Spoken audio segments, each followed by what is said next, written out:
Во продолжение на програмата следуваат вестите на Канал 8. Локалната самоуправа на Виница започна постапка за изработка на техничка документација за изградба на кружен тек и на локален патен правец. Сумата што е планирана за оваа намена изнесува околу 30.000 евра, а во моментот тече рокот за пријавување на заинтересираните на тендерската постапка. За поефикасно регулирање на сообраќајот во централното градско подрачје, општина Виница планира во наредниот период да гради кружен тек на главната улица, за што веќе е започната и постапка за изработка на техничката документација. Освен тоа, ќе се работи и на планска документација за изградба на делница од регионалниот патен правец Р334, со што ќе се поврзат неколку мала за населбите од Риско-планинскиот регион. Градоначалникот на Виница, Ивица Димитров, на свечената седница на Советот на општината потврди дека постапката е во тек, односно се бара фирма што ќе ја изработи документацијата. Моментално ни е распишен тендер за техничка документација, а тоа е за кружен тек на улица Маршал Тито, локален пат Капетанци, Балинци, Витларе, во должина од 3900 метри, а средствата се обезбедени од страна на буџетот на општина Виница во износ од 1.950.000 денари. Се надеваме дека барем на тендерот овие средства ќе дојдат на половина. Решавањето на сообраќајната инфраструктура со кружен тек е наметнат со фактот што се работи за 3 крака крстосница на која се спојуваат улиците Маршал Тито, Браќа Миладинови и Моша Пијаде.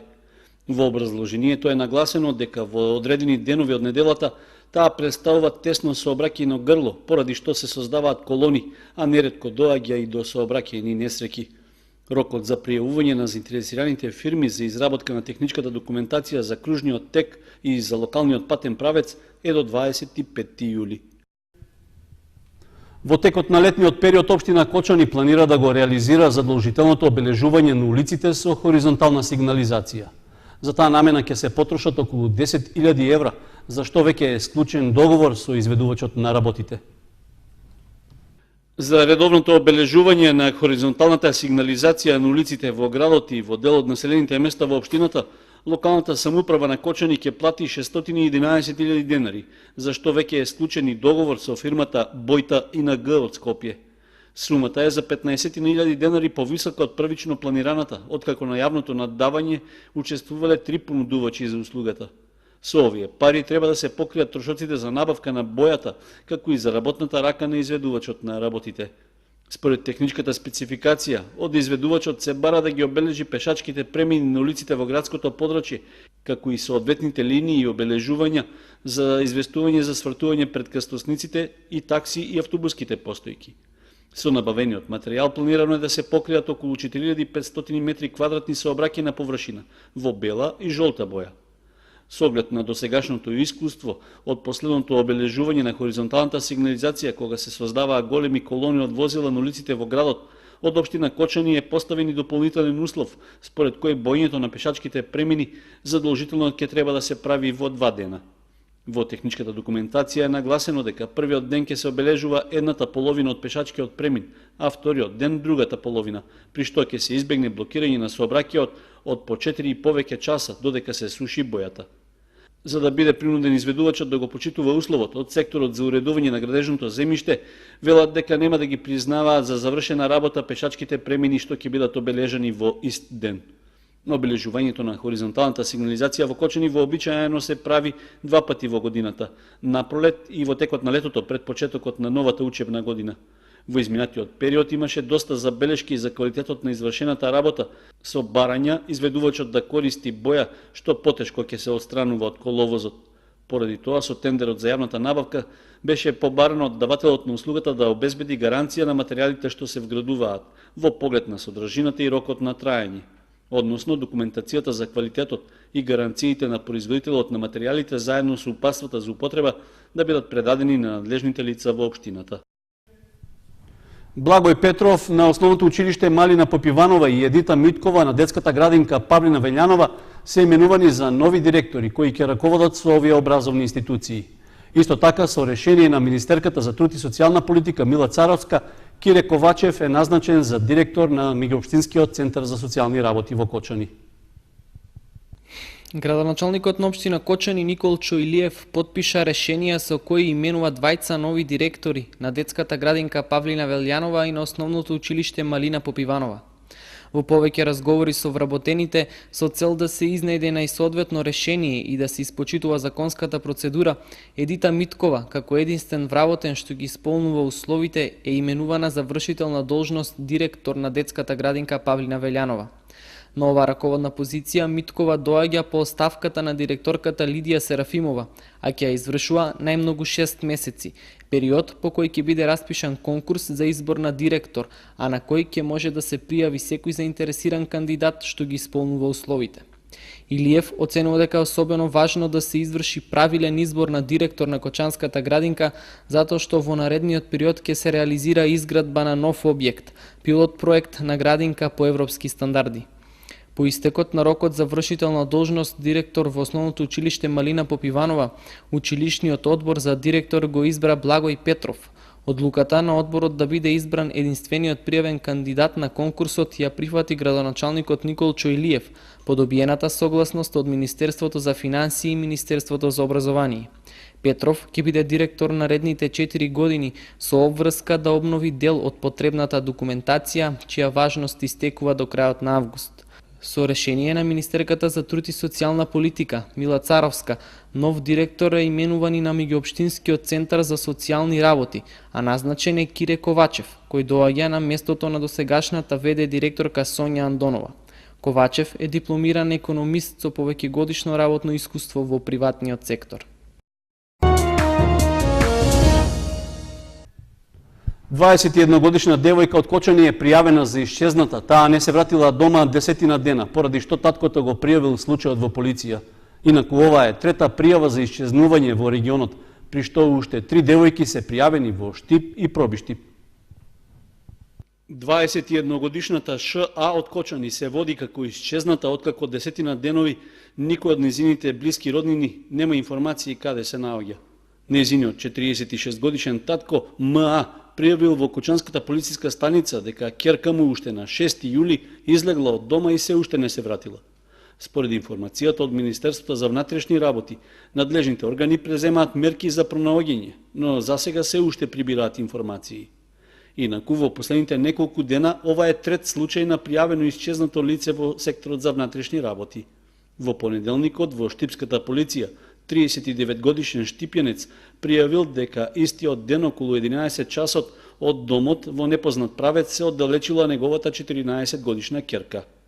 Исто така, во понеделникот вечерта во полициската станица во Пробиштип 55 годишен татко пријавил дека 2 дена претходно од дома во непознат правец се оддалечиле неговите 2 ќерки на возраст од 19, односно 16 години. За сите 3 случаи од секторот за внатрешни работи велат дека се работи на пронаоѓање на девојчињата. Комуналното предпријатие Водовод ќе направи повторна санација на оштетувањата на изолацијата на цевководот за геотермална вода. За таа цел ќе се потрошат близу 1 милион денари, а постапката за избор на изведувач треба да заврши до крајот на овој месец. Близу 1 милион денари од сопствената сметка ќе издвои комуналното предпријатие Водовод за поправка на оштетената и набавка на нова изолација на дел од системот за геотермална вода. Станува збор за оштетување во должина од околу 1100 метри на потегот од Горни Подлог до корисничките места во градот. Ваквите трошоци се дел од активностите за одржување и санирање на штетите на главниот цевковод, што секоја година дополнително го оптоварува буџетот на предпријатието. Според одговорните во Водовод, оштетувањата на изолацијата на цевководот на геотерма е поради влијанието на временските услови, но најголем дел е и несовесна постапка што со години ја прават некои сограѓани.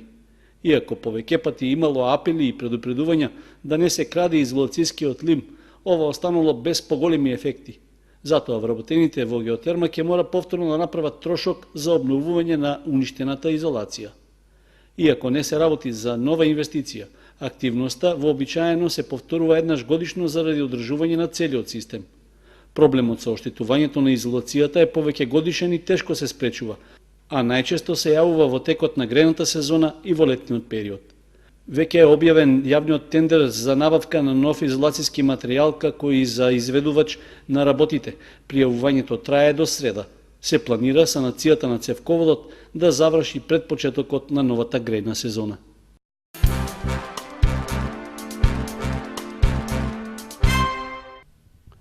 ...172 возачи биле опфатени во полициската контрола што ја спроведе секторот за внатрешни работи деновиве. При тоа алкотестирани се 104 лица, а кај 11 од нив било констатирано присуство на алкохол во крвта. Секторот за внатрешни работи Штип спроведе засилени акциски контроли на возачи кои управуваат возила под дејство на алкохол. Полициските службеници контролирале 172 возачи, од кои 104 се алкотестирани. Кај 11 од нив е констатирано присуство на алкохол во крвта и истите биле исклучени од сообраќајот. На некои од возачите времено им е одземена возачката дозвола и издадени им се мандатни платни налози. При контролата евидентирани се и 24 други помали сообраќајни прекршоци за кои се издадени соодветни санкции. Од секторот за внатрешни работи Штип информираа дека и во следниот период ќе продолжат со засилени контроли. Секторот за внатрешни работи Штип и понатаму ќе продолжи со засилени акциски контроли за откривање како испречување на овој вид и на останатите видови на прекршоци, како управување под дејство на алкохол, првенство на минување, неправилно престигнување, непрописно престројување, прекршоци кои придонесуваат за случување на сообраќајни незгоди со потешки последици. Апелираме сите возачи доследно да ги почитуваат поставените сообраќајни знаци, како и поставената патна сообраќајна сигнализација. Инаку минатата година на територијата на секторот за внатрешни работи се случиле 321 сообраќајна несреќа со потешки последици. Само во Кочани имало 80 сообраќајни несреќи од потежок тип, во кои загинале 3 лица, а 77 се здобили со тешки телесни повреди. Од полицијата апелираат на сите учесници во сообраќајот да ги почитуваат сообраќајните правила и прописи, како и поставената сообраќајна сигнализација, со цел поголема безбедност во сообраќајот на сите учесници.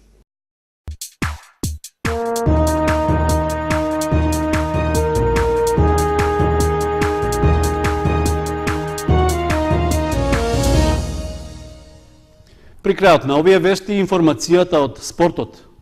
На игралиштето во Зрновци започнаа традиционалните линденски спортски игри. Пријавени се 14 екипи од Зрновци и околните населени места, кои ќе учествуваат на турнирот во мал фудбал, чиј организатор е општина Зрновци. Во Зрновци започнаа илинденските спортски игри што традиционално се организираат во пресрет на празникот Илинден. На игрите учествуваат вкупно 14 екипи распоредени во 4 надпреварувачки групи. Првото коло од турнирот се одигра во понеделникот и на отварањето се сретна екипите на Фабијан со Жито Насев и Теранци со Младинци. Екипата на Фабијан со резултатот 3:1 беше подобра од тимот на Жито Насев, додека теранчани убедливо славија победа против екипата на Младинци со резултатот 10:0. За всреда на распоредот се предвидени два надпревари. Од 19 часот и 30 минути е закажана средбата помеѓу екипите на Жито Насев и Грдовци, додека 1 час подоцна силите ќе ги одмерат екипите на Екстра Фунги и Дени 93. Финалето на илинденските спортски игри е предвидено за 29 јули на игралиштето во Зрновци. Екипата која ќе го освои првото место на турнирот ќе добие ваучер од 15.000 денари, додека за второ и трето место се предвидени парични награди од 10.000 денари, односно 5.000 денари. Исто така ќе биде избран и најдобар играч, голман и стрелец на турнирот. Илинденските спортски игри оваа година се организираат со поддршка од општина Зрновци.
Тоа беа содржините за овие вести на Канал 8. Благодарност за вниманието. Пријатно.